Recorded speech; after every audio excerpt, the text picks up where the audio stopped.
So I'm going to introduce myself and why I'm interested in this as part of the opening to the session. So as you know, this is about demystifying language, and we've already heard a few ideas through people's introductions about where this might have come from. Kirsten mentioned a workshop that we had last April, and then Michelle, I've been where you've been as far as trying to decipher readings or things and not quite knowing what we're talking about. So before we get started, I just want to acknowledge that we are on the Holism tract, which was promised to the Six Nations, and that's obviously a systems issue that we could get into in great depth, but that's not our focus today.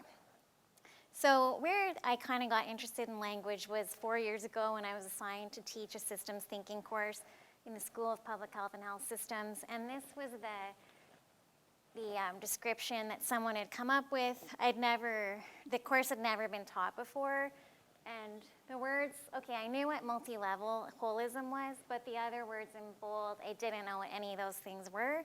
This was a course for second-year students who had had a little bit of exposure to the social ecological model, but it didn't seem to me like this was maybe the best way to welcome them in to the idea of systems thinking. And so I basically just took this last part and trashed that description and wrote this one instead to think about within public health and health systems what we want to do with systems thinking rather than the language. And through the term, we did talk about some of those concepts, but I would say I didn't feel super comfortable with them. I came from public health training where I was really steeped in the complexity of issues as far as all of the different determinants. We might have switched from infectious disease to non-communicable diseases, but the underlying factors haven't changed, right, as far as income and housing, et cetera. So that part I was comfortable with, but applying these words to it, I wasn't. And so I think I created this arbitrary divide between I'm a systems thinker, but I'm not actually a systems scientist. And actually, when I met with Don Parker to talk about being involved in Wiki, I said that, well, I'm not a systems scientist. Well, actually, you are, because you're looking at complexity of issues. And so I think that is an arbitrary divide. And another place, here's kind of the idea of systems thinking and thinking about the complexity of issues, which I feel very comfortable with this kind of thing, and maybe this kind of thing, thinking about feedbacks. But then when we get into some of the modeling, then I start to get a little less comfortable and need to bring in other people, which is the whole beauty of systems, right? So the other issue was this workshop that we had last April, and we had several oral and poster presentations, and one critique that was given was that the presenters were not speaking in systems. And so I just thought, well, what does that mean? And I went back to the idea that, okay, well, I guess over here in health, we're just systems thinkers. We're not really systems scientists. And so those are the ideas that we wanted to look at today and think about how systems might pose, or language, might pose barriers, but how it also could provide opportunities for us to build on perspectives that different disciplines are bringing. And so you've already, the pictures are so clear here and so not clear here, so my apologies. They are also on the website. You've already met our speakers, Dr. Shelley and Dr. Sutherland, and you've heard a little bit about them. So James, as he mentioned, is accommodated, or is, what's the word I'm looking for, is situated at the University of Western Ontario, at Western, and he describes himself as a writer, researcher, educator, and generalist, working at the crossroads of health sciences, knowledge translation, complexity theory, and the public sphere. And I know from speaking with him that he has a real interest in knowledge translation and how information can change systems, and so this language issue also comes up. And Dr. Sutherland is a general practice physician working in emergency medicine, general practice psychotherapy, and functional medicine. Both of them have written books, and they both have very interesting websites if you want to learn more about them. This is kind of our schedule. Ignore the times because we're already way off of that. But this is what we had planned to do today. We kind of thought about this occurring in two parts, language and practice, with lots of time for interaction with everyone. And so first of all, we'll hear from James and from Bill, and then we'll have a chance for discussion and Q&A, that kind of thing. Refreshments, again, are up there if you want anything. And with that, I'll turn it over to you, James.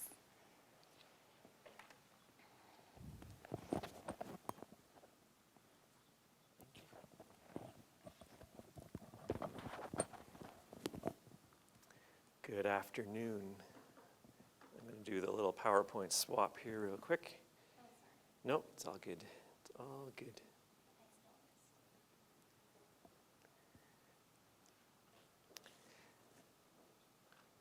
So as Sharon mentioned, I'm at the University of Western Ontario, and I think a big part of why I'm intrigued by this conversation is this intersection between the K asterisk, the K star tasks of knowledge mobilization, dissemination, translation, and system complexity, and where those two things meet. And from a practitioner standpoint and from a community standpoint, I'm really curious about how system and complexity is pragmatically useful, and how it's accessible and made something that can shape real world decisions outside of the academy, outside of academia.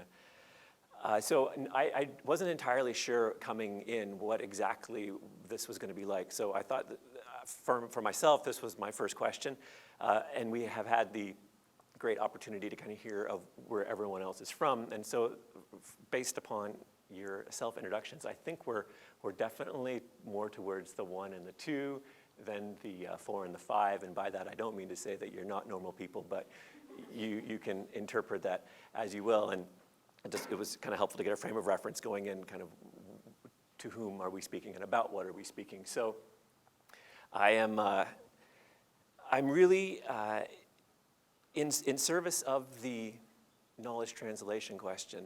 I'm really curious about how simple complexity can be. And I don't mean simplicity as thinking of simplicity as an antonym of complexity. I would say things that are complicated are an antonym of complexity. Simplicity, I love Saint-Exupéry's definition in one of his books. He's the author of The Little Prince. He wrote a book on aviation, which is one of his passions, and he describes the history of airplanes as one of constantly taking away that which does not need to be there in order to get to that which is most valuable. That simplicity is the removal of the extraneous and the superfluous in service of a valuable core. And so for me, part of the question is what is that to complexity? What do we complicate in the questions of complexity that makes it inaccessible for people? And so having the chance to talk about language for me is really valuable. And every time, of course, as you know, people who are invested in the complexity discourse, as soon as you acknowledge complexity, you acknowledge your very limited scope of knowledge and perspective. And so these conversations are always great just to hear from one another. I certainly do not purport to have all the answers about all these things. The question about language, though, prompts me to go back to what is complexity before language. And so Bill and I were talking on the phone, and I was like, let me take a stab at just thinking about complexity historically before we get to contemporary language. And then Bill's going to run with some of the language pieces, and hopefully this becomes a valuable launching point. This is Sao Paulo. It's the largest city I have ever personally been to. Depending on how you crunch the numbers between urban and metropolitan area, it's either the 9th or 14th largest city in the world. It has 36 million people within 1,500 square kilometers. That's over twice the human density of Shanghai. It's an incredible place to fly into. I was born in LA, and I thought LA was big. Flying into Sao Paulo was for me a whole nother experience. There's just so much humanity there. And you're flying over city for so long on the descent. And of course, as you know, if you fly, as you get lower and lower, the details, the granular details of the ground below become clearer and clearer, and you see people running around doing things, driving places, going about their business.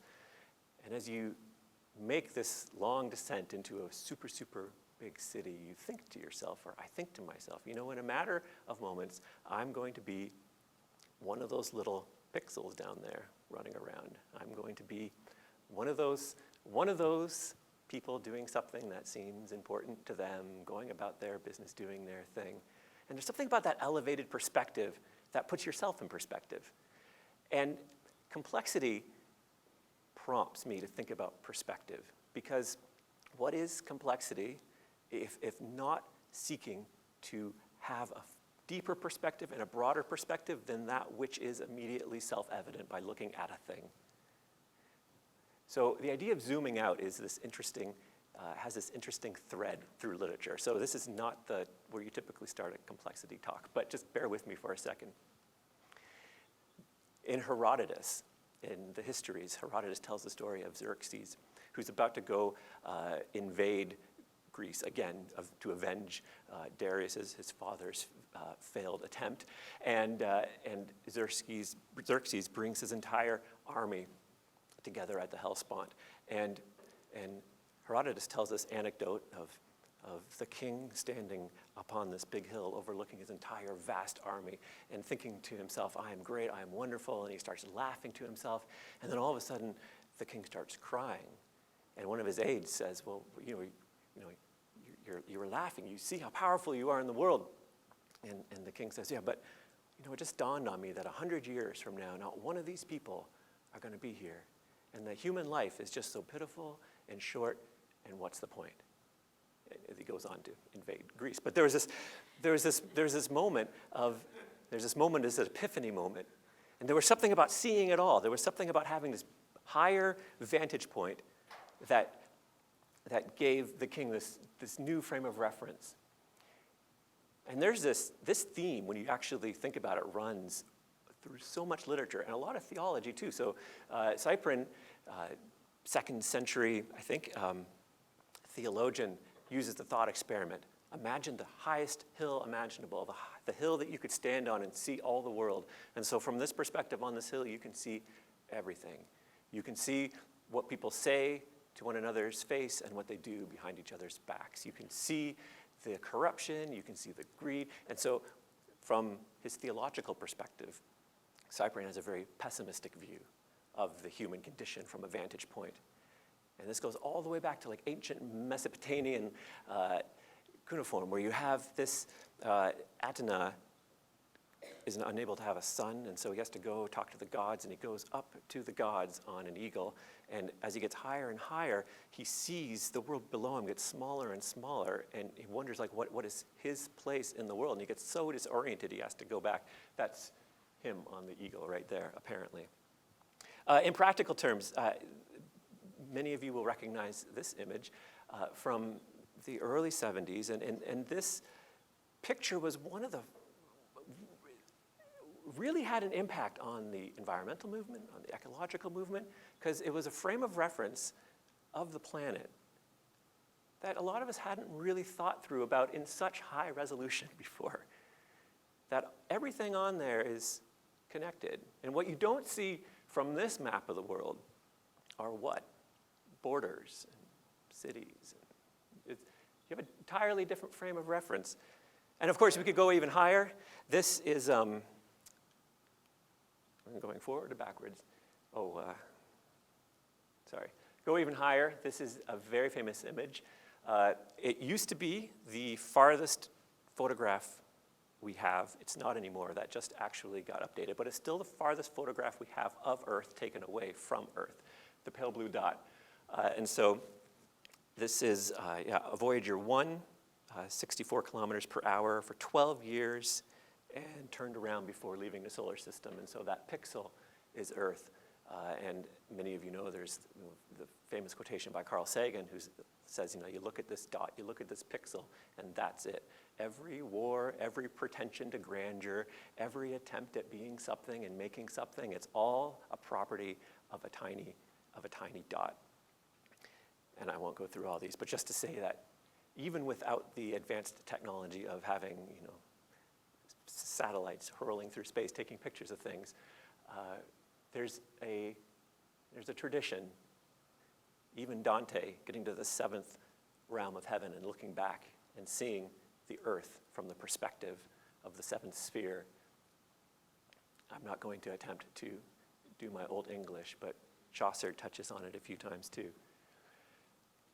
So by zooming out, we see a different perspective farther than we had before. So there's that space element. And then, of course, there's another dimension. There's the time element. So here's another city from a high point, looking at Cape Town from Table Mountain. It doesn't have to be Cape Town specifically, but just imagine a city. Imagine a city at its earliest inception, and we could climb to a mountain and we could look over the city and we could see history unfold before our eyes in like a rapid time lapse. It's hard to do. This is my best attempt. And so like this high-speed time lapse, we see this landscape beneath us morph. And we watch generations of indigenous inhabitants. They adapt to the region. We see the invasion and the conquests, the colonizers.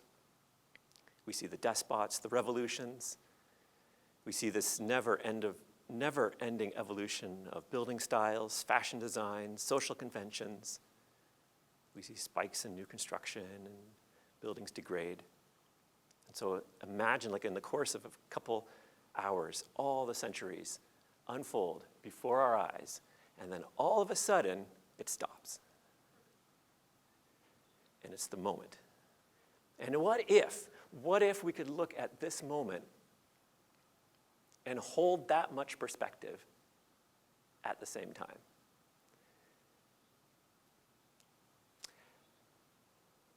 When we look at the world as holistically as possible, how do we describe it?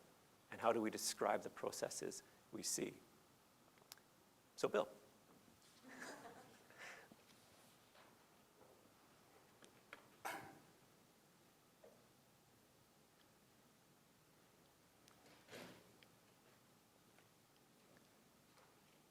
Oh, sorry, I apparently don't have them. Oh, there we go. All right, save my mouse from the other side. There we go.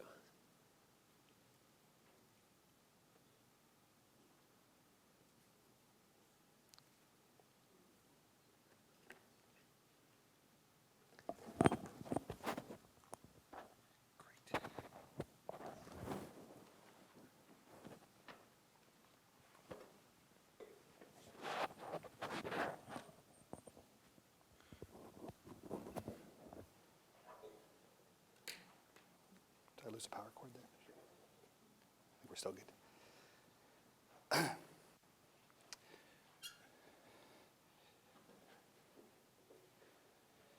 So, if I was to describe myself in this moment,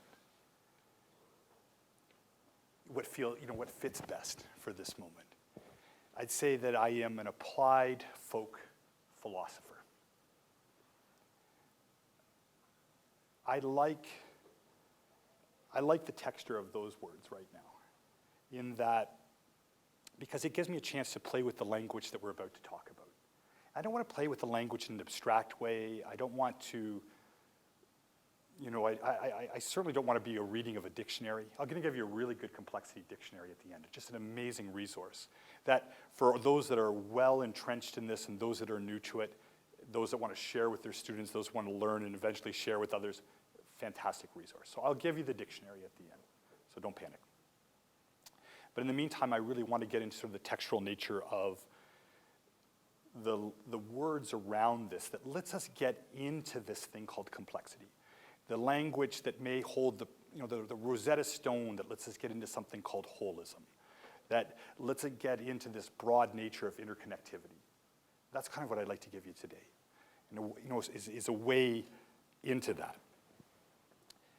And I just want to let you know that this is not a trivial thing, because I think we can all agree there is a world out there.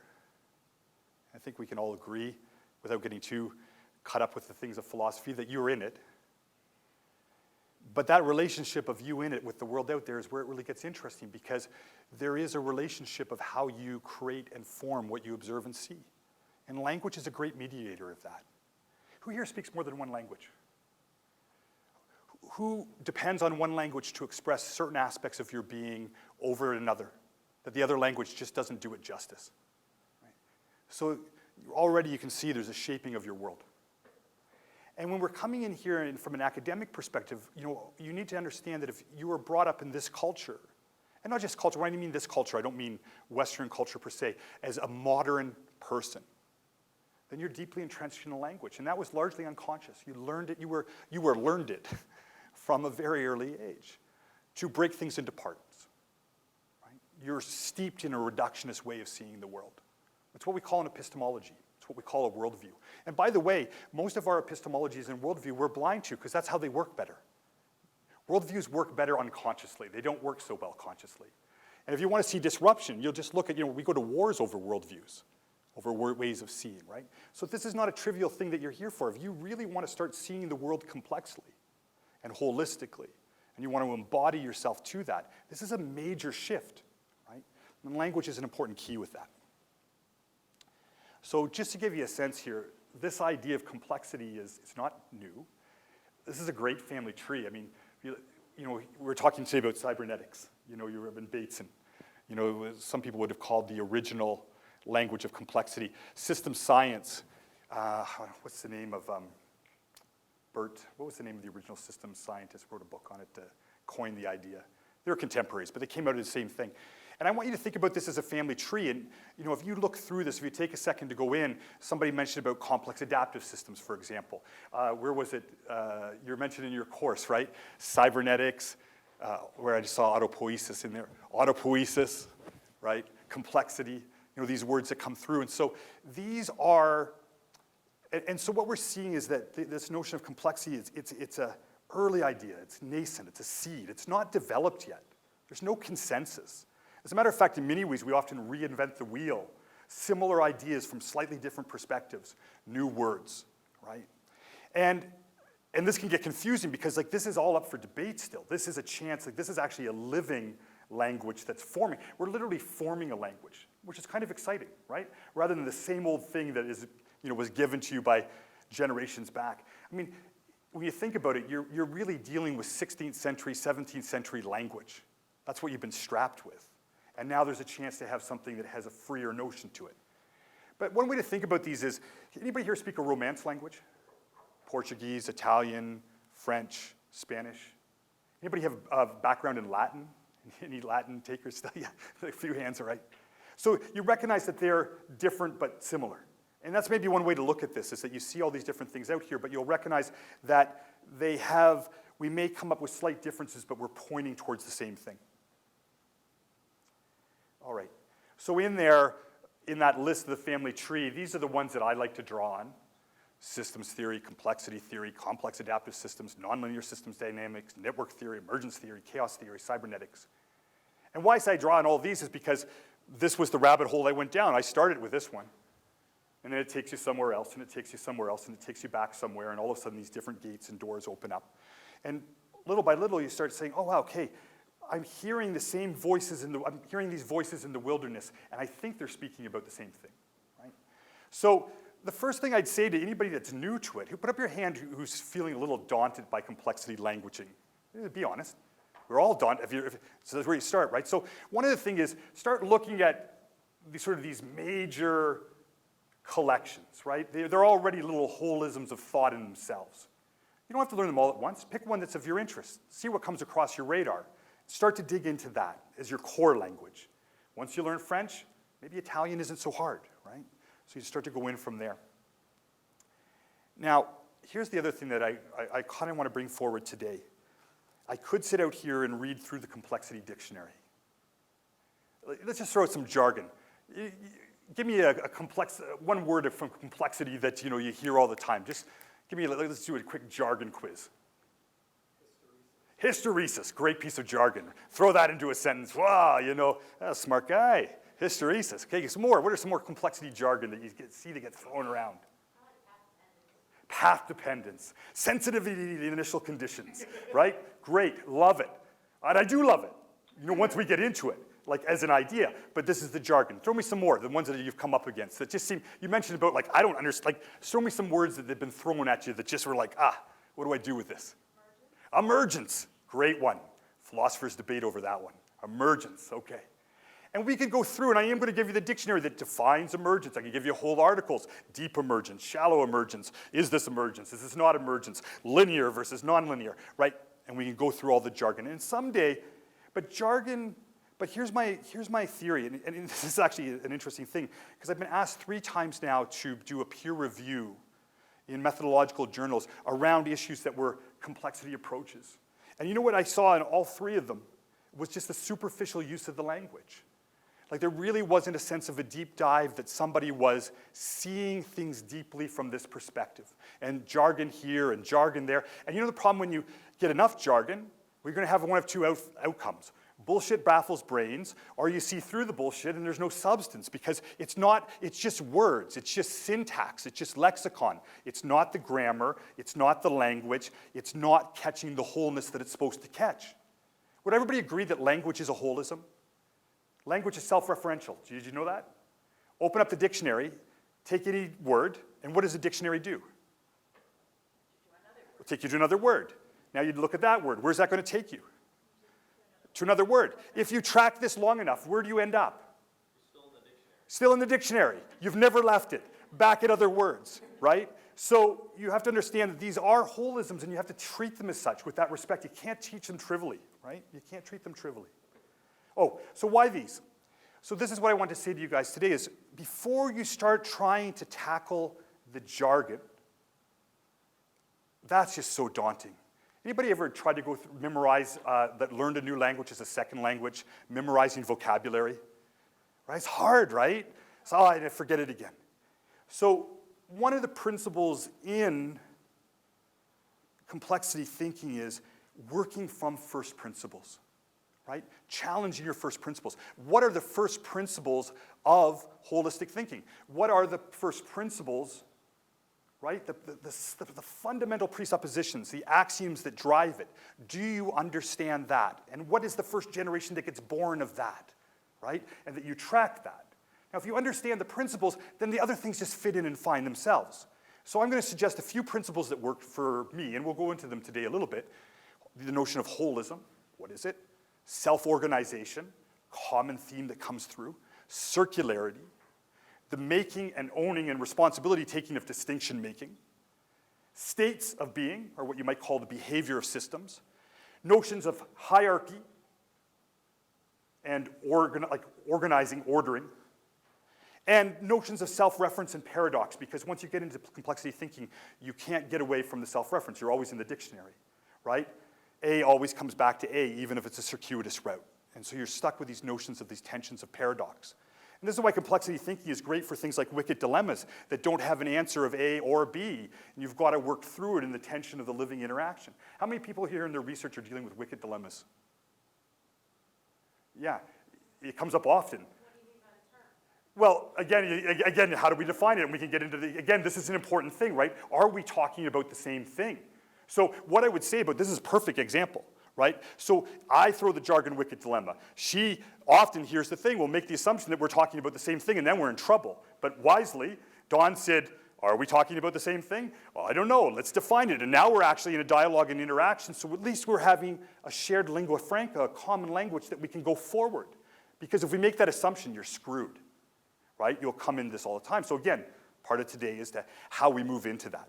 So here's the other thing I'd say. I mean, wicked dilemmas are great research things from a complexity perspective because of the questions that you can't answer in general form. You've got to take general knowledge, but apply it to the specific and try to find your way throughout.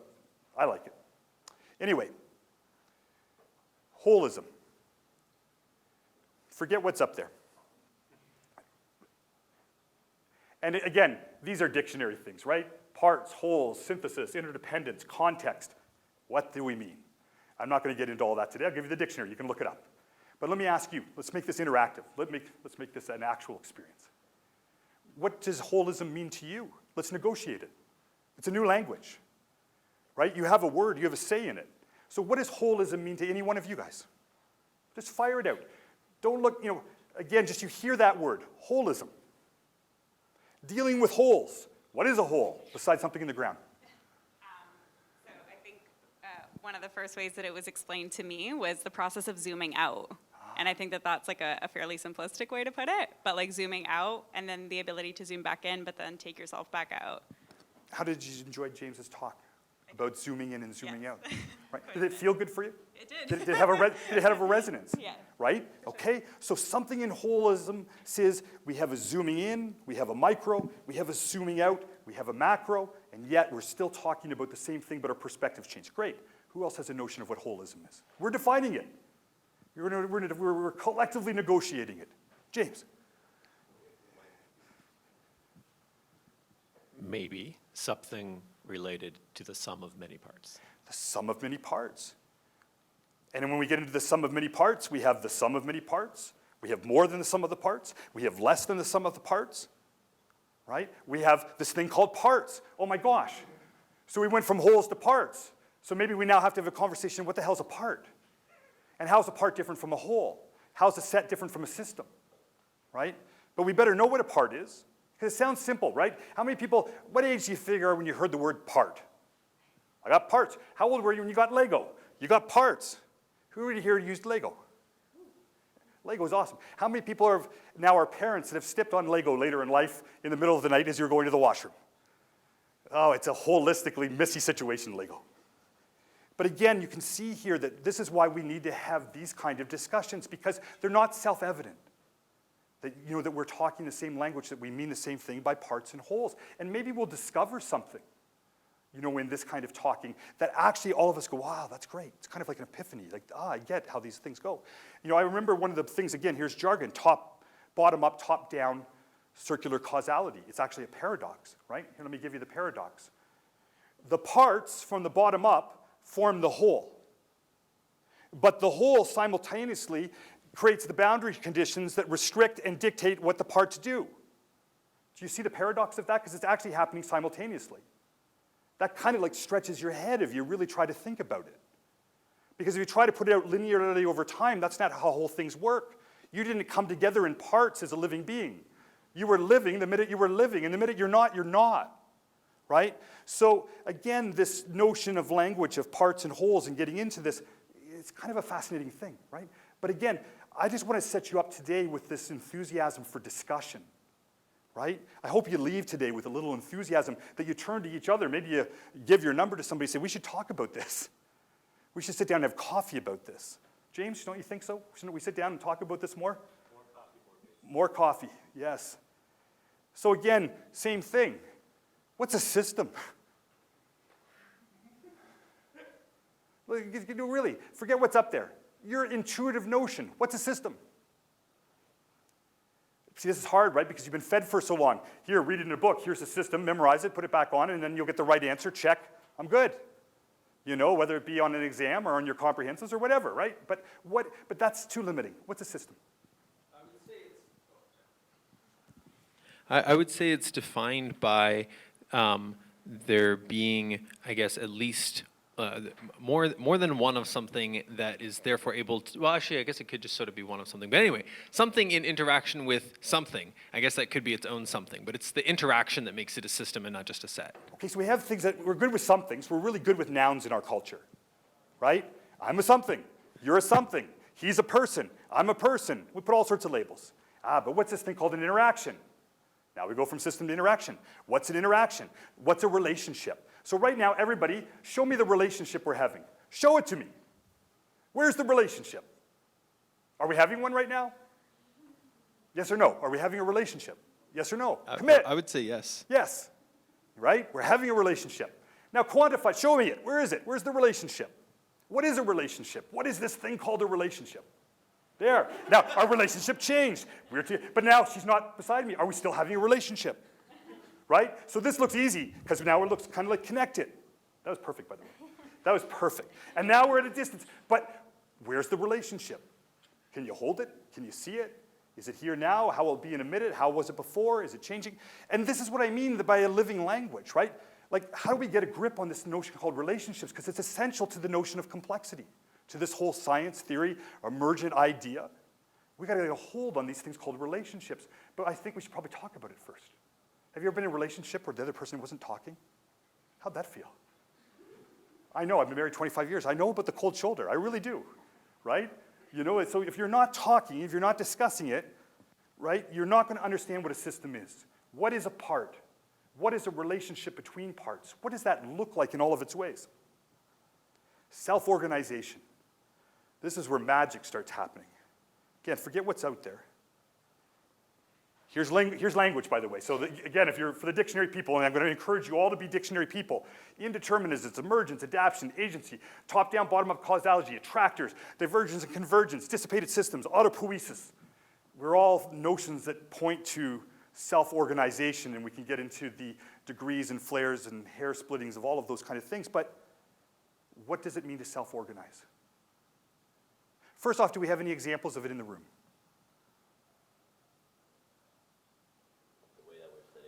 Yeah. There's a self-organization at play here. Do we have any more fundamental examples?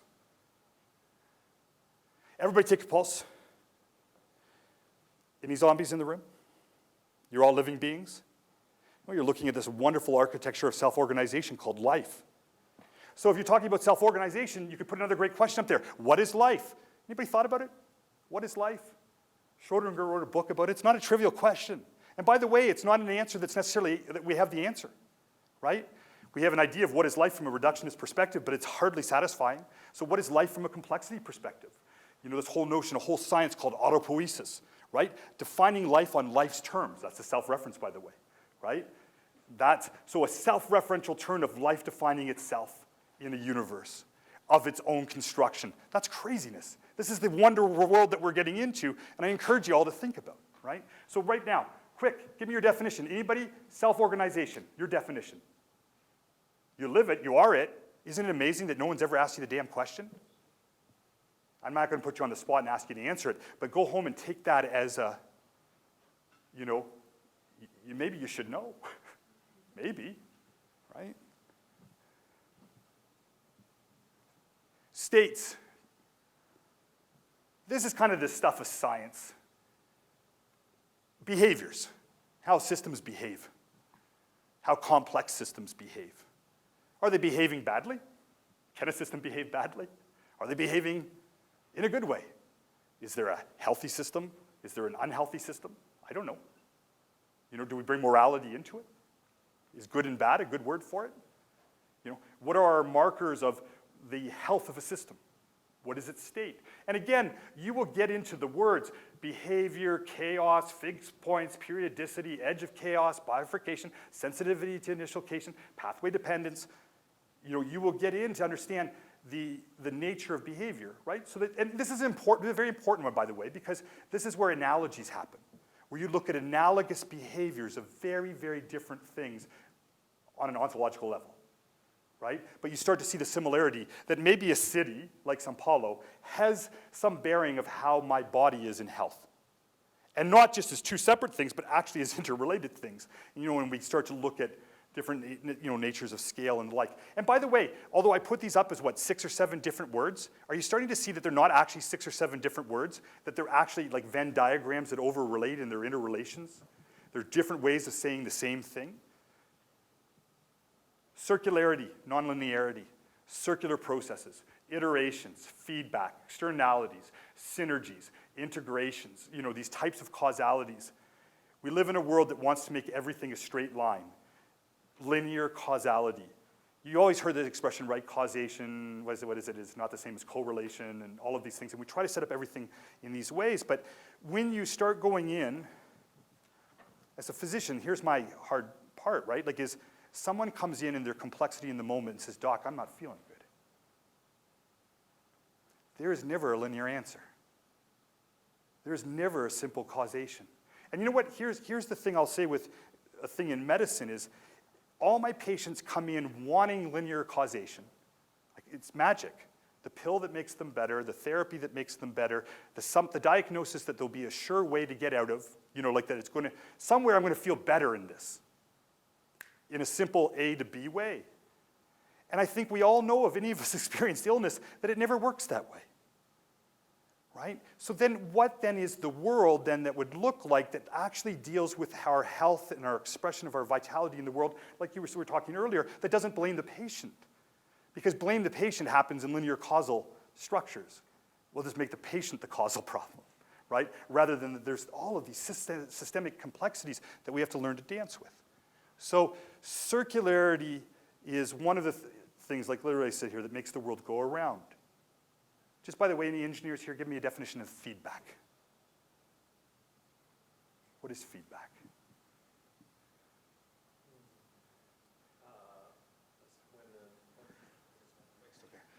When a system responds to the impact that whatever it's doing has on its environment, and I've gone and used a bunch more terms. Is gravity important to you guys?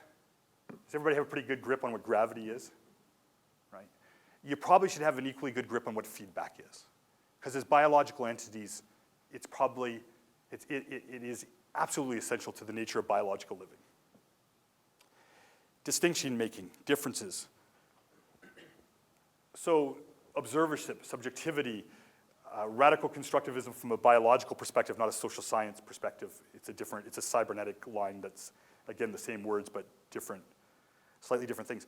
It's taking ownership for the difference that we make in the world. This is actually where you get to be creative in the world. How you see the world is based on the differences you make. This is actually a critically important thing in health. Hierarchy. How we divide up our abstractions.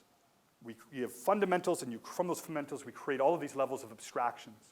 We can go up, we can go sideways. Again, these are the words that you will come across.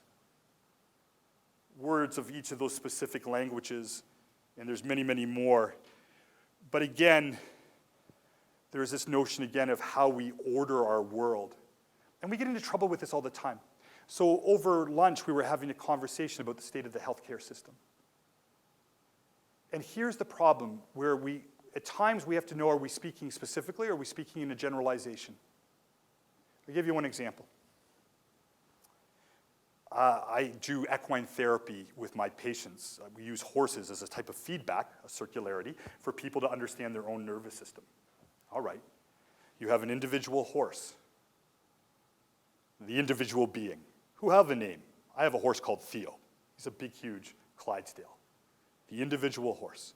But let's say that individual horse happened to be a Mustang, right? So you have the individual, but he belongs to a class called Mustangs.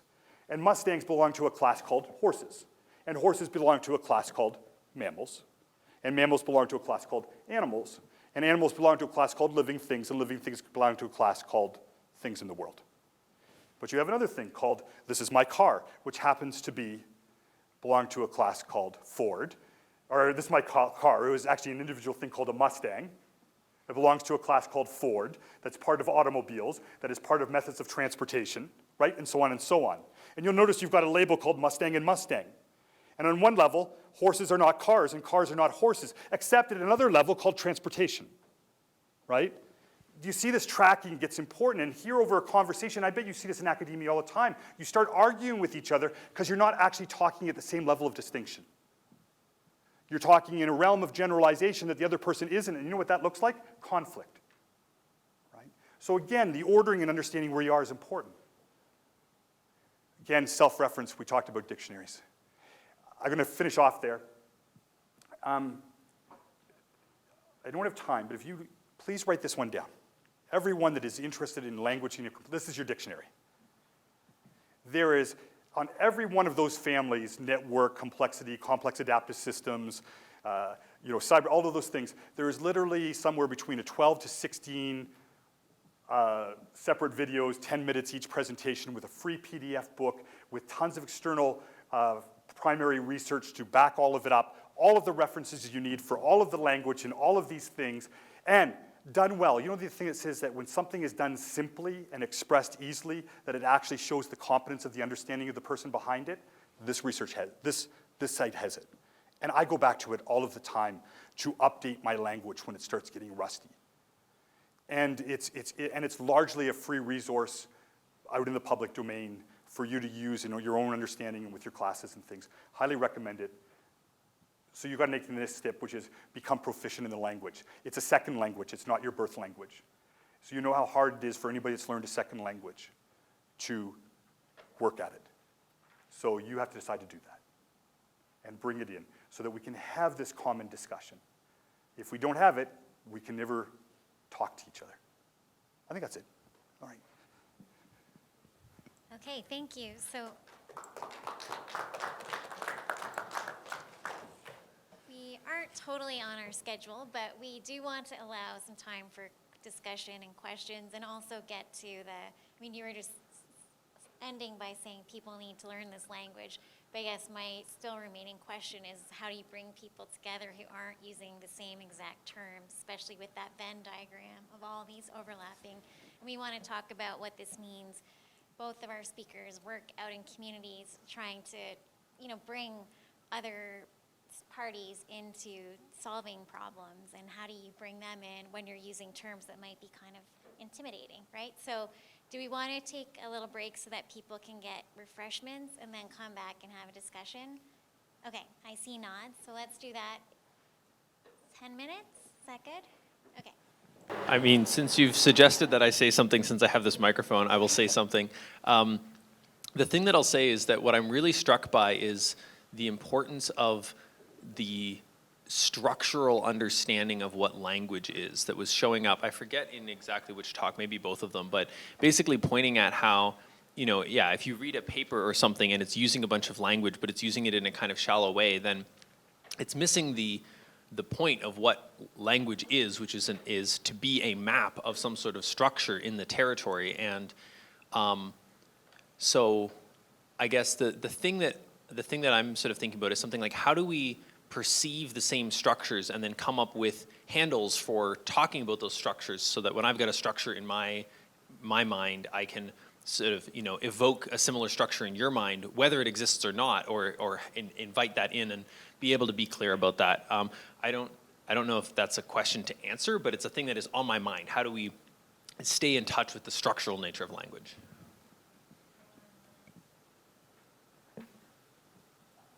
So there is the thought that I'd put to it is, I think one of the hurdles I see with how we're dealing with complexity now is that we're always trying to sort of hold it at arm's length in the abstract.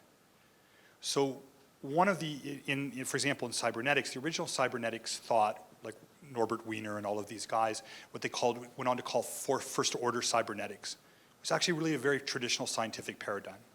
It was about circularity. It was about system control. If you got a thermostat in your house, you can thank them as to how these things work. So homeostasis versus, avalanches. Negative feedback, positive feedback. But they did it from the traditional scientific perspective that said the observer is outside the system, and the observer is outside of the system. Then from their, this position of privilege and of impunity, they could say this is what this system is doing, not taking into account the biases of what they're selecting, what they call their data, what they call all of their things. And then we had a second wave come behind them, guys like Bateson, von Forrester, Varela, Maturana, who looked and said, wait a second, the observer is never out of this system. They're actually always, and that just makes sense, right? That if you're talking about holism, again, the proper ordering, the system holds us, we don't hold the system. Right? The system, by the way, is bigger than the languaging of the system. So again, you have to recognize that the system, the wholeness is the reality, the ontology is going to always be bigger than our languaging, which is limited. And so that's always going to be something that hampers us. It's going to bootstrap us. But when we recognize just the truth of that bootstrapping, then we say, okay, what do we do? And so my critique then is that we're still often stuck in this observing out and commenting on the system without recognizing that we are observers and participants and shapers of the system. And now, that comes up in the arts all the time. It's called embodiment, it's called performance, it's called interactivity, right? It's getting in the mud, right? It's like when in anthropology they used to call it going native, and that was frowned upon, right? Like you would never immerse yourself in the in the traditions and cultures of the people you're in, even recognizing the limitations of that. All sorts of critiques that still come up in that, but you wouldn't get missy. And so what I would say is, we got to get messy. So to answer the question then is to recognize that to understand the complexity that you're trying to talk about, you have to accept that you are that complexity and that this dialogue is that complexity. So the very first thing you do is be very aware that you're in an interaction right now We're doing it. We're in it. Your question isn't abstract. It looks like this. It feels like this, right? And that we recognize that we can see us in this. And now we're putting down the rules. We're creating the groundwork that's going to say, how do we define this so that we can actually feel like we're understanding each other? And that we can come to a place that we acknowledge, yeah, that feels like we're understanding each other. Our place that says, no, we're missing each other. So if you want to get into complexity and you want to get into the notions of it, you better know how you're immersed in it. And that starts in every discussion. Every time you open a book, you're in a complex relationship with that writing. Von Forster says, it's not the speaker that determines the meaning. It's the hearer of the utterance that determines the meaning. There is 1,000 books for, if you have 1,000 readers, there's 1,000 books.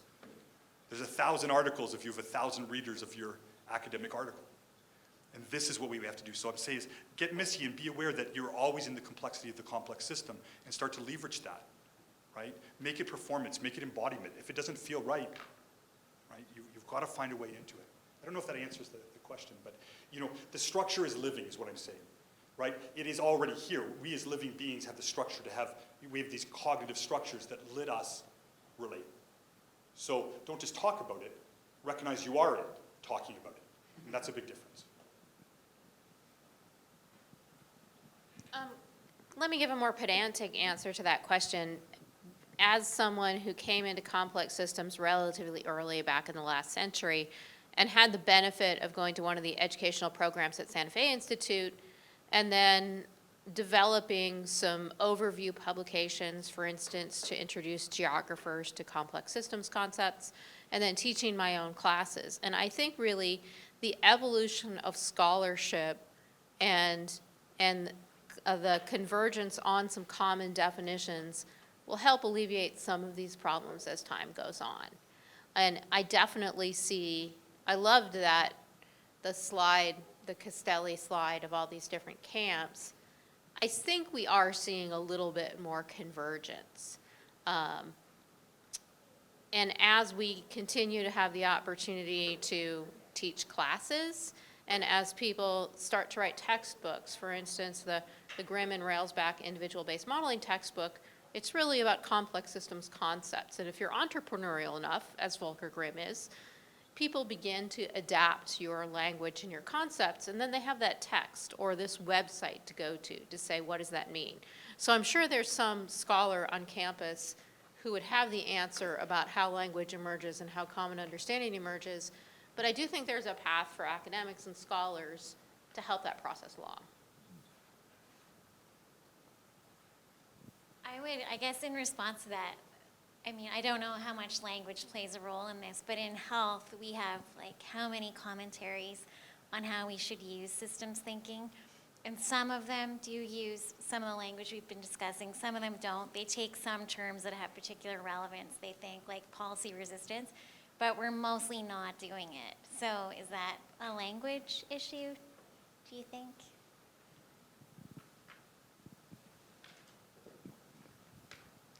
I don't know.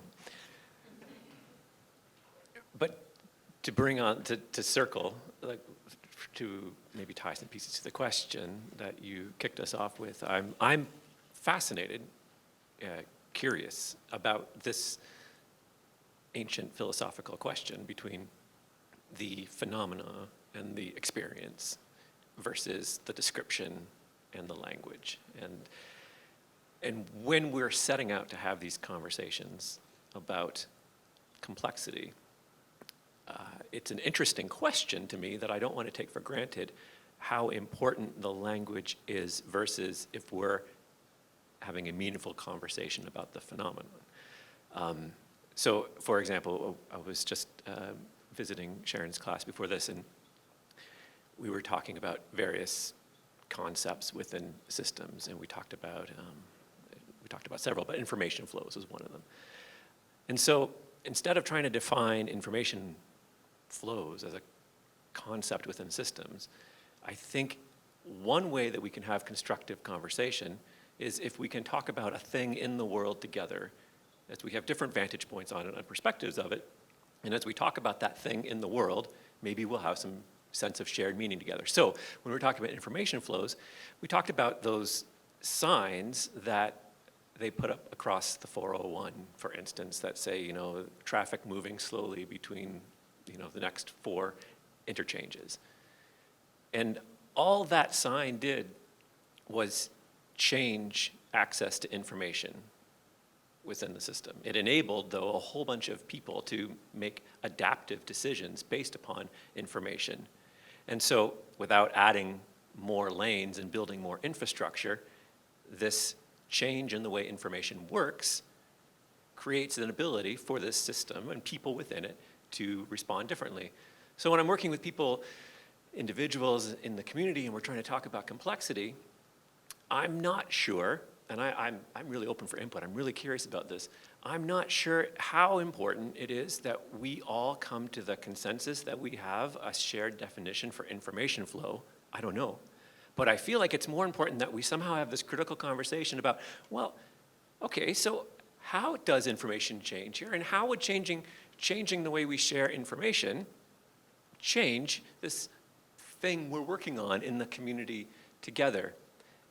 So that was not to say I have the answer, but I'm really, this is why I'm so compelled by this talk too, this workshop. Because I came into systems as a kind of a convert at the beginning. You drink the Kool-Aid and you're like, I want to learn all the jargon. And then you learn all the jargon and then you can't talk to other people anymore. And how helpful is that? But if we can talk about things in the world and from things in the world, like information flows, and I've got some other examples I can share later.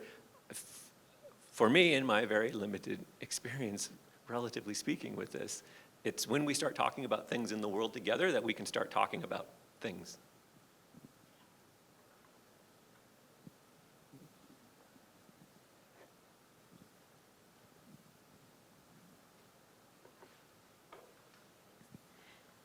So this might be like breaking off of that in some sense, but I think that within at least an academic or professional sort of setting, there's this distinction drawn between something Sharon had alluded to earlier, between like systems thinking and then systems methods, right? And enacting things. But what that does, I think, is it creates a separation in that all of the systems thinking is not in itself methodological, right? And so a lot of the things that you had touched on were themes, concepts, constructs that even within a specific research setting are things that are part of the methodology that we're building upon. So I was wondering if you could touch on the role that language plays in first how we conceptualize things and what the actual method is to that conceptualization, right? Like how we're building that language continuously. Either one of you.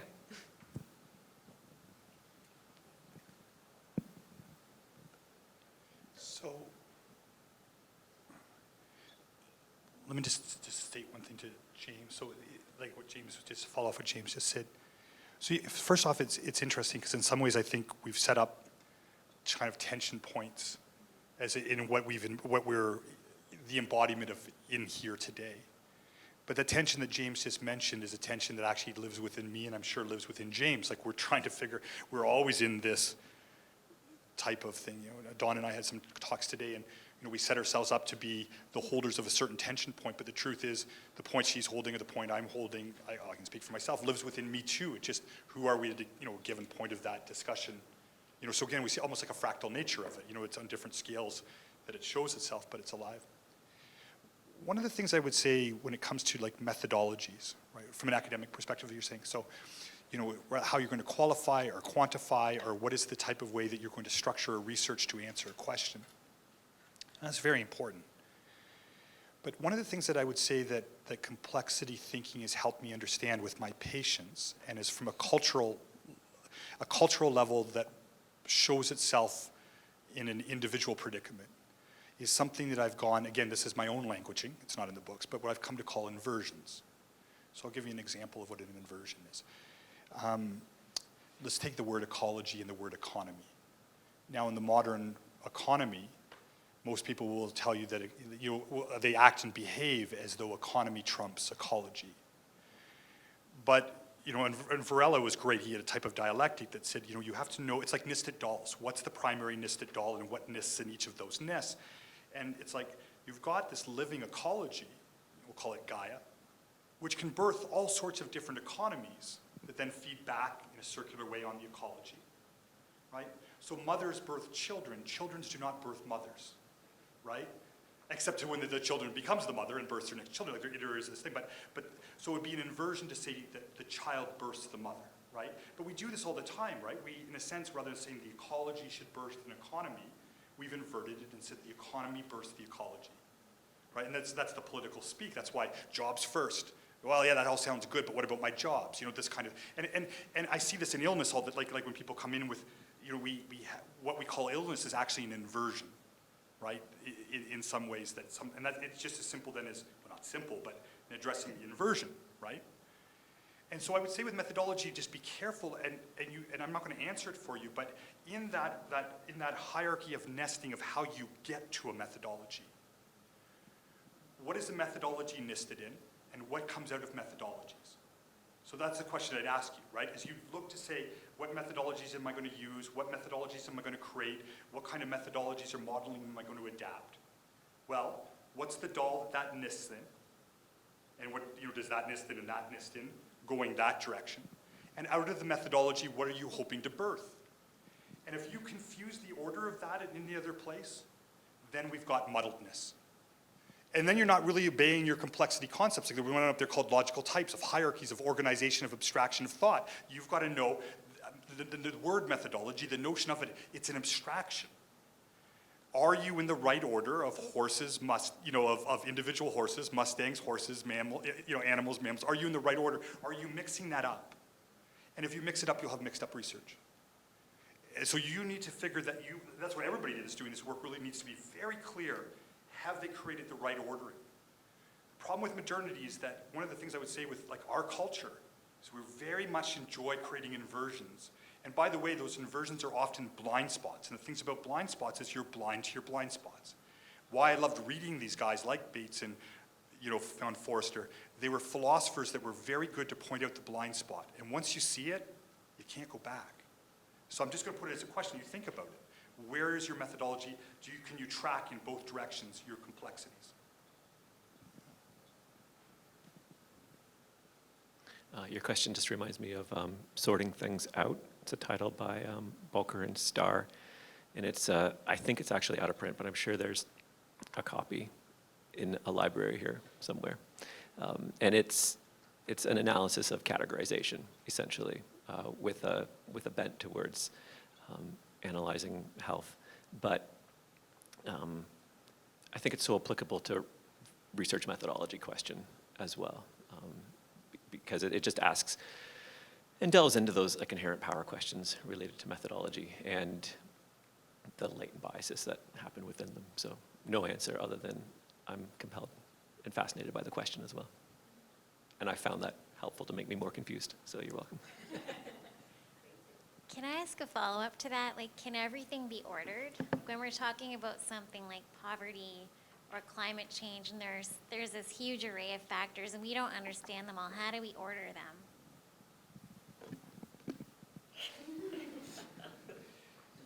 Well, we do because we do. Like, that's to be human, right? We're ordering creatures.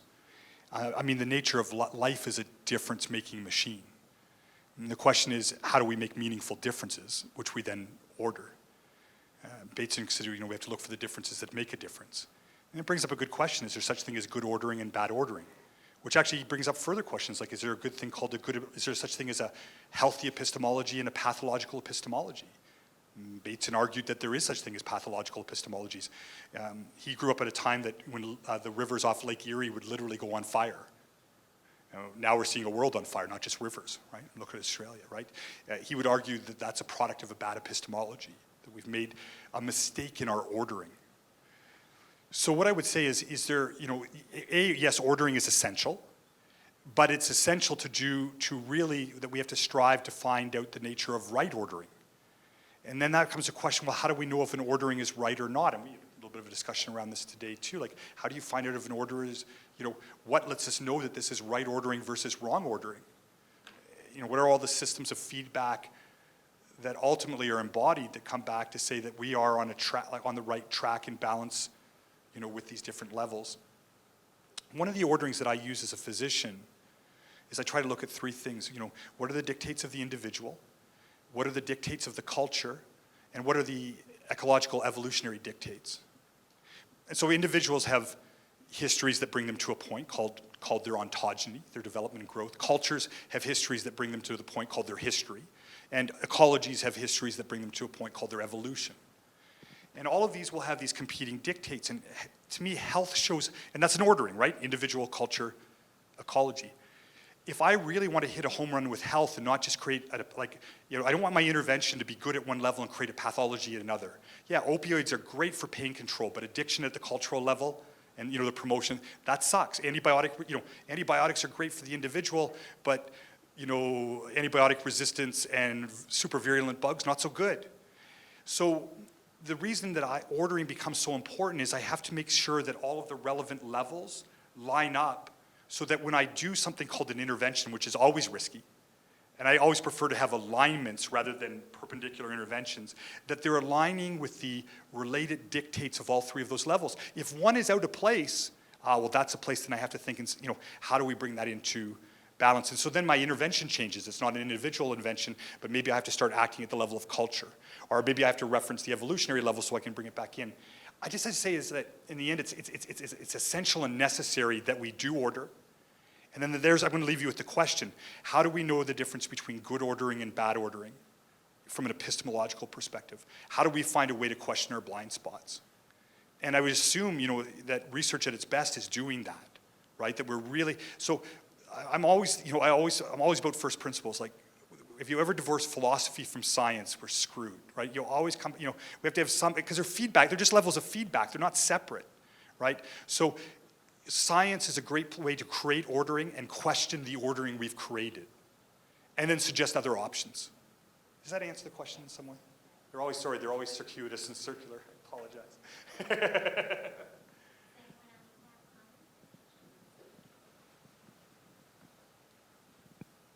So this might be more of a comment than a question, but to think more abstractly or philosophically, it seems like complexity science is a more positivist approach to thinking that there's a complex system, and you're talking about the observer being like apart from the system that we're trying to study, or being part of the system, and where does that end? And I just kind of feel like maybe to someone who's an idealist or an interpretivist in their ontology or their philosophical beliefs, it might be counterproductive almost in us trying to find the right way that this system works. So I was wondering if it's just more that this system that we're trying to study, whether in health or in governance or the world or whatever, there's different realities and different complexities, and it depends on who we are as the observer in that complex system, and whether, see, this is getting more abstract, and I don't know really where my question comes in, but are there researchers that work off the notion that the system that I will observe will be complex in a different way that you will observe? There actually are quite a lot of researchers doing complex systems from a more interpretivist, or dare I say slightly more postmodern perspective.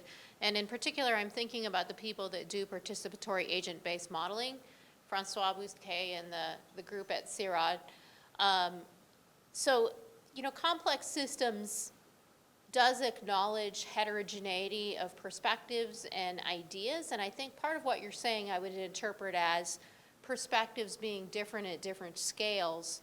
We were having a philosophical discussion about whether the mitochondria believe in the body or the immune system earlier, which is very positivist, but so the answer is all complex systems people are not positivist. And I think I'll leave it at that.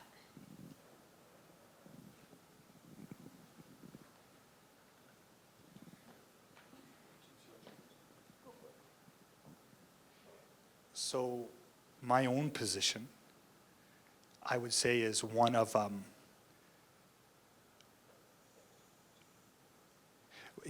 contextual evolutionary postmodernist. So what do I mean by that? So the nice thing about complexity is that you always take your unit of analysis and add plus context. So you never get lost. You're going to define a different unit of analysis based on your interest, based on your research, based on your lens of micro and macro, that in and out that James was showing. But you can never lose. You have to always hold on to plus context. And there's lots of different places. Again, we don't know what's right ahead of time, right? Evolution, this is the fallacy a lot of people have with evolution, is that they think it's going towards something, right? That it's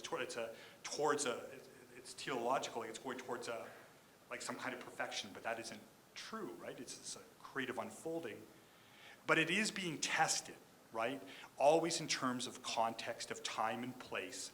Is the strategy that's emerging in this time and place adaptive and resilient and works well enough?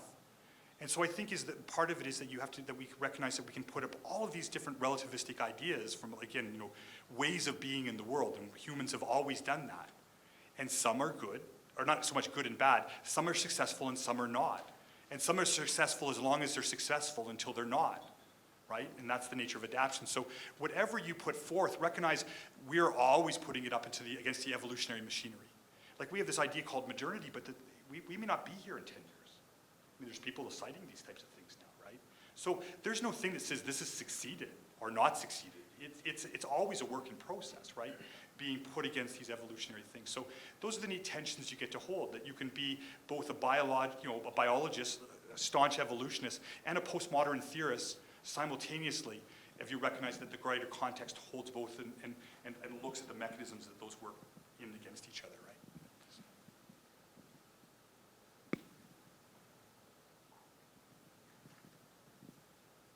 It's a fascinating question, and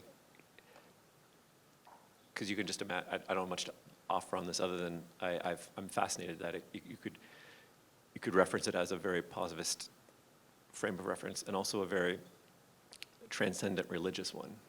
You could ask about what this grounds to in reality, and then you could ask if it grounds beyond nothing in reality. So I think one of the questions that to bring it back to practice a little bit, that's always interesting in a room discussing this, is, are we wearing the descriptive or the normative hat right now? And if we're probably wearing one of them, and we're wearing one of them from a position already. So there's a lot of dimensionality that we're just even going to be in when we have the conversation. So yeah, it could be very multi-layered in that. Being able to just own that. Like, again, that's part of the dialogue. Like, which hat are we talking from here? Because if James is talking from a descriptive hat or a normative hat, and I'm talking from the opposite, and we're not acknowledging that,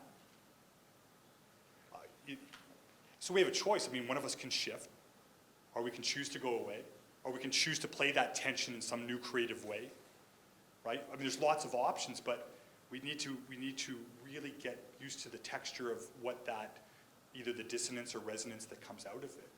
And by the way, I just want to say I love how the fact that you voiced that the way you did, right? There were just so many things in there that every part of that sentence, there was so many places that you or I, given the time, could go down. And what do you mean by that? What's your position? What hat are you? How are you seeing it? How is that a part of your lived experience and the way you see the world? And it becomes endlessly creative and fascinating if we give the space for it to happen. That's because public health PhD students are very smart. Yes. Other questions or comments? Are we going to do the practice thing? Well, we kind of are. But we can, if there are other questions, yeah, we can. We are doing that as far as what does this mean when we go out and try to work with people. But I know you both have some. If we want to do an actual practice, like an actual something, Okay, I'm just we going can to also, this question and then we'll go back.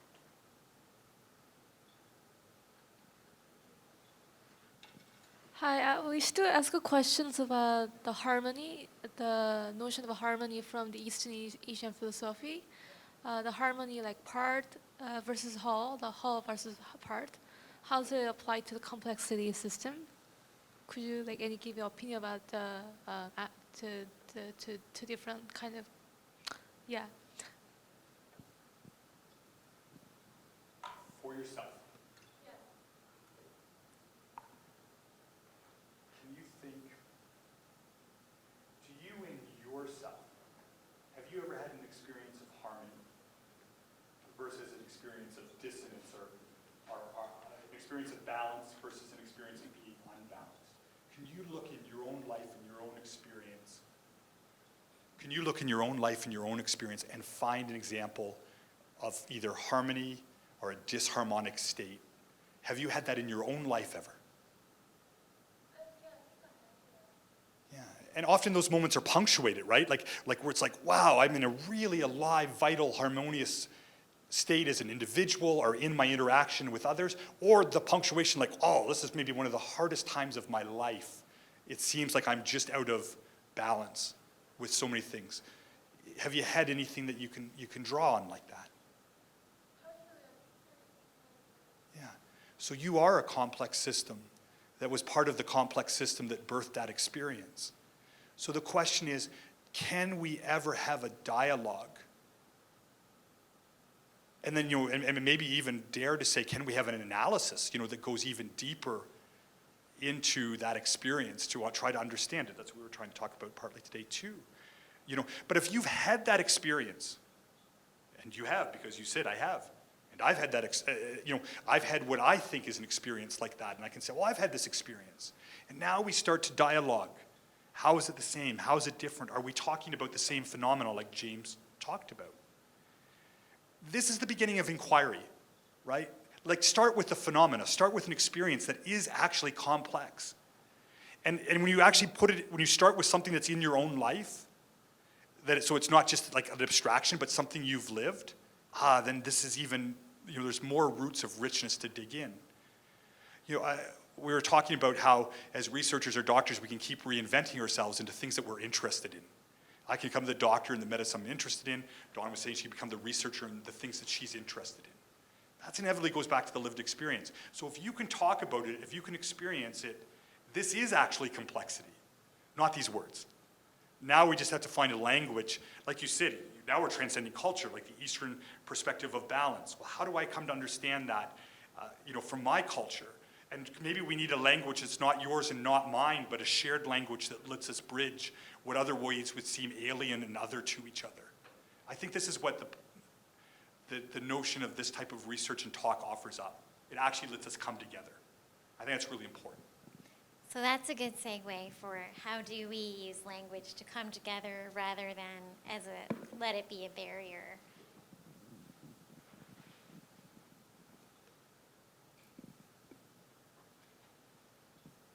What do we want to do? If you want to use your slides, feel Oh, free. no, I think you just use that. Did you have an idea in mind for what you want us to do? I've got so many ideas, I'm not sure what to do. That's the problem. That's the problem when you get into this stuff. Too much.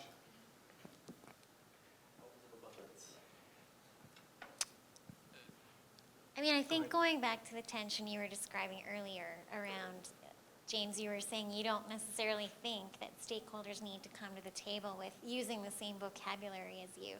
And then I think, Bill, you said, So maybe we could talk about that a little bit more. I said I'm not sure, yeah. Can I throw something out? Do we have a whiteboard? Yes. Okay, what's an algorithm? Language, what's an algorithm? Anyone? It's something that takes a set of rules that takes information and translates them into an outcome. Right, and lets us model the behavior. I didn't say that. Okay, so now we're negotiating. Would you also agree that maybe it lets us model the behavior? I'd say that algorithms can model behaviar, but they don't have to. Okay, great. So now this is the great negotiating, right? So then we understand what level we're going on. Okay. So let's just create a little algorithm, right? A simple one. An algorithm. We'll go with what Dawn said, a set of rules. Okay. So the first set of rules would be no talking.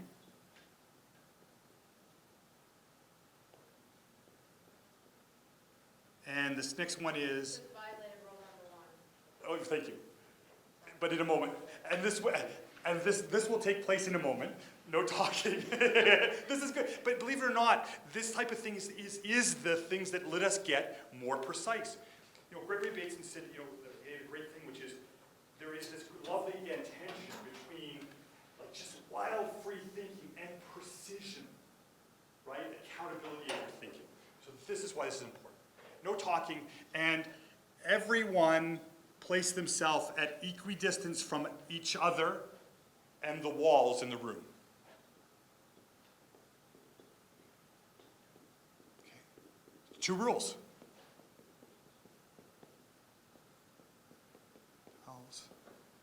At equidistance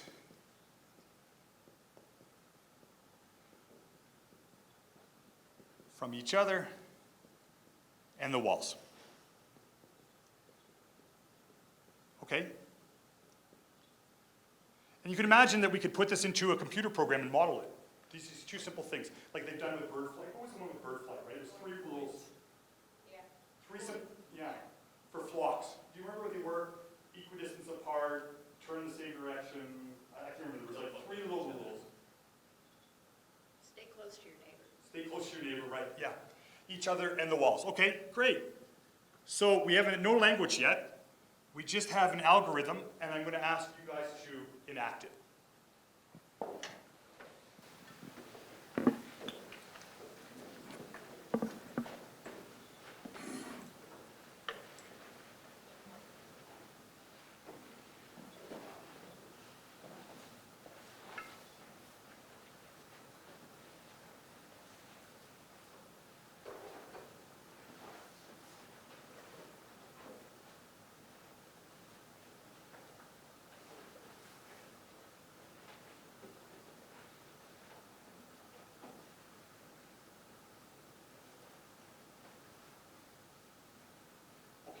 Everybody capture this moment. What does it feel like? Look in your bodies. I want to actually make this embodied. What does it feel like in your body right now versus what it did when you were organizing? Catch it. We'll go back to it in a second. But catch your bodily feeling. Okay, everybody come back to the seats now. Now, so we just had an experience. We just had an algorithm. We just had a complex system organized. Now, here's where languaging starts. Some of us have a head start and we'll go into words that we already know, and we may use it, and that's fine. But let's try not to get into the jargon. Let's just get into description of behavior. What just happened? We're creating a language. This is a consensual language, a mutual language that each of us are going to come up with. What did we just do to make that complexity happen? Describe the behavior. Language it now.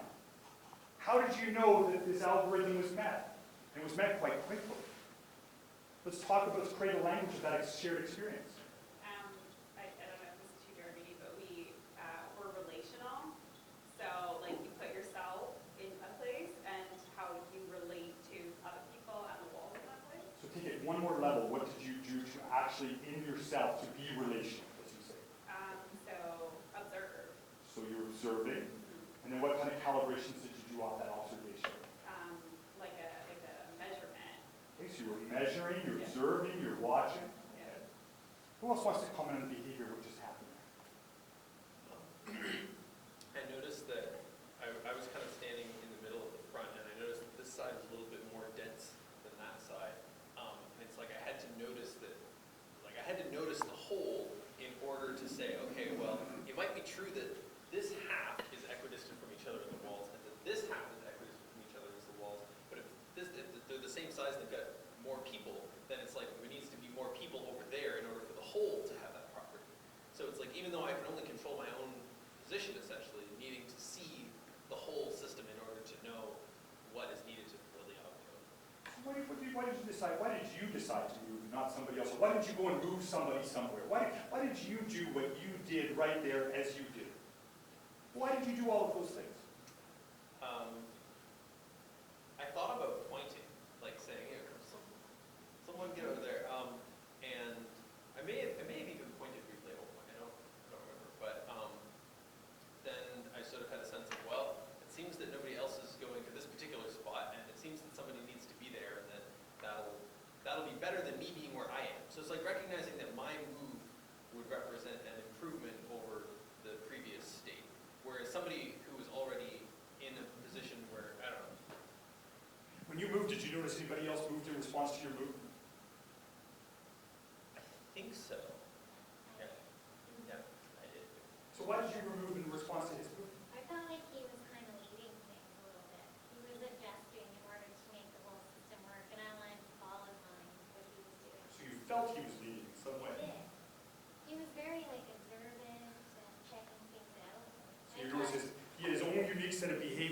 amongst this other set of behaviors called what everybody was doing as a whole.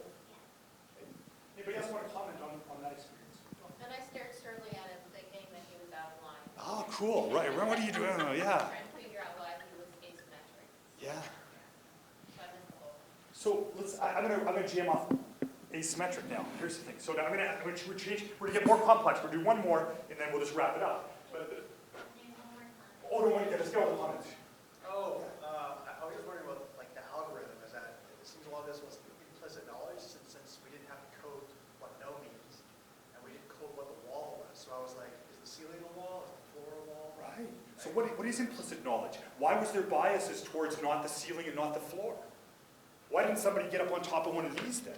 Yeah. Like, why didn't we put it into 3 dimensions? We had an X and a Y, but we didn't see a Z plane at play. Or maybe we did if you look at the stairs. I don't know. Yeah. So that wasn't just it was just assumed because everyone figured that the walls are the floor walls. So that's so the assumptions are fascinating because they all happen collectively, right? We didn't talk about the assumptions, but we were all making the assumptions. Yeah. Now, what's interesting is these two little, that's the great thing about algorithms. Somehow these two rules held all of those assumptions. Right? We didn't have to write out the 15 assumptions. We could go chasing the assumptions that are behind the rules.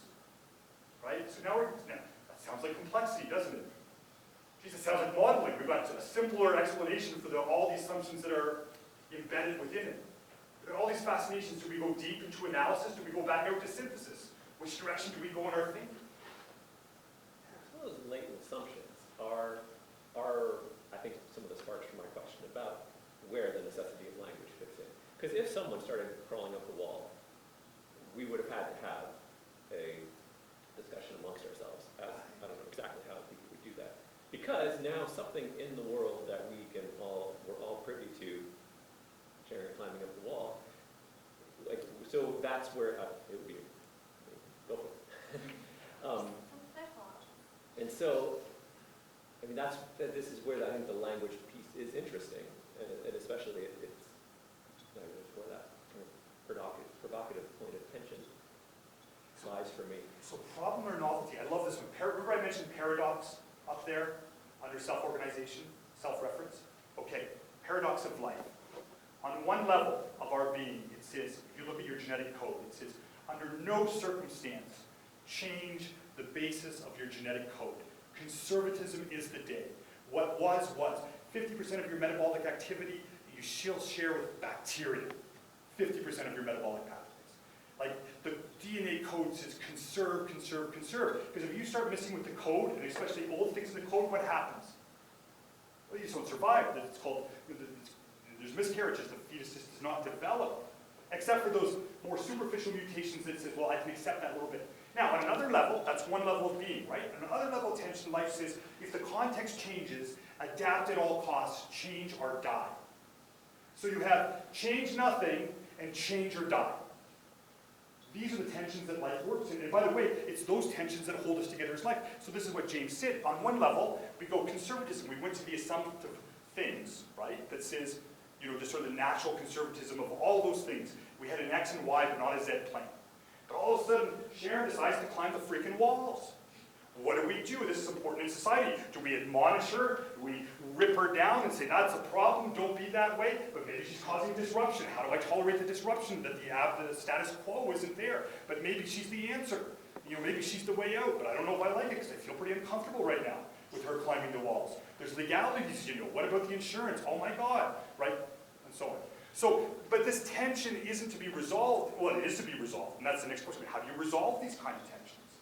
And I gotta say, our survivability depends on it. Well, it will get resolved. It will get resolved. The question is, again, epistemologically, back to is the conservatism what's needed here? Do we need to change? In this moment, there's a lot of arguing that we need to change. We're not changing, these kind of things. Question for you that I have specifically. To your question, this is circular, by the way. We're back to your question again. This is how it often unfolds. The minute everybody stopped, how did you feel in your body? The minute everybody stopped in their position in the room? Like silence? Felt silence. Was that a good feeling, a bad feeling, a hard feeling, an easy feeling, a reassuring feeling, a confirming feeling, I want to run away from this? What was it for you? Just inactivity to silence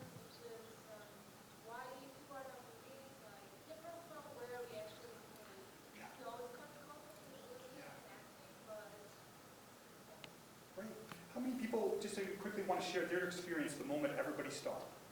And I said, capture in your body. What did it feel like to you?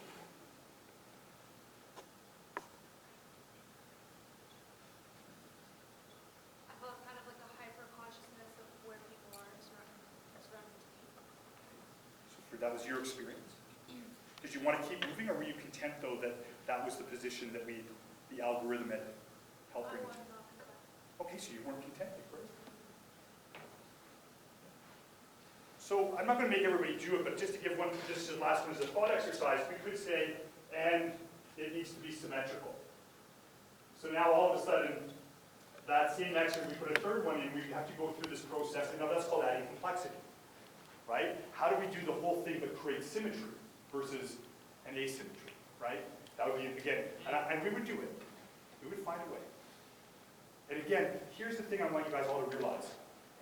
That algorithm, your lived activity, your experience of it, if you go now onto complexitylabs.io and look at all the words, you will find words that you go, that matches up with the experience I just had. Oh, that's self-organization. Oh, that's an attractor. Oh, that's a this or that, right? But the language then, the shared language that we've been actually coming up with for a long, long time, like 30, 40 years, you don't have to reinvent the wheel, but you can start applying it to your lived experience. Ah, that's self-organization. Ah, that's this. So anyway, hopefully that was a useful exercise.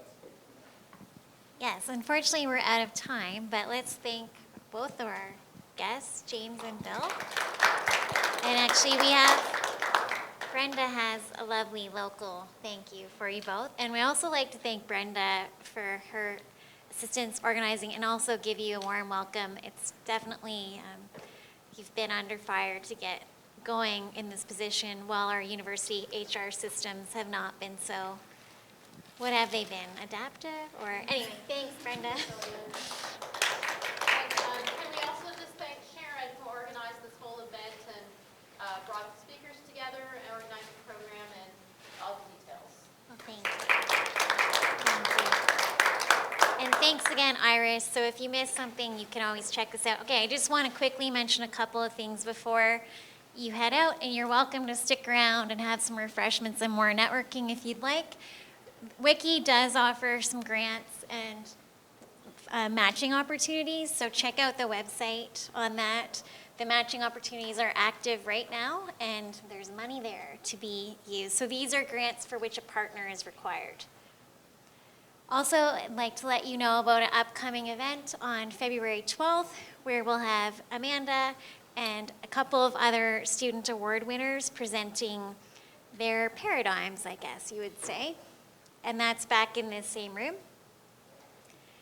Also on March 26th, we have a talk by Noel about climate, air pollution, and toxic substances. And I think I have one more. Oh yeah, two more. There's also faculty networking on February 28th. And this one, note this one down, Student Symposium on April 4th. It's any grad student postdocs? Undergraduates, we didn't do postdocs. No? Okay. Undergraduate, graduates, And master's, PhD. any kind of project, it can be self-organized, self-initiated, and there's, I think, monetary prizes. It's a contest, there are prizes. If we haven't announced how much money, it will be enough to make it worth your time, but also just a great opportunity to network and meet other people working on similar things and give all of us a chance to see what you guys are working on. This is all on the Wiki website. And otherwise, thank you so much again for coming, and I hope this has been useful, and hopefully we can follow it up in the future with, I don't think we actually demystified the language, so maybe we need to keep working through that. I know in my class I'm going to be doing this self-organizing activity. Another good thing is to get a ball of wool and have people say like a factor that's involved in a system, then they throw it to someone else, and you end up with this chaotic wool thing, which also helps people to think about how everything's interconnected. So to try to get away from the autopoiesis and other terms that people might not be comfortable with. Okay, now I'm for real done. Have a good evening and be safe and warm.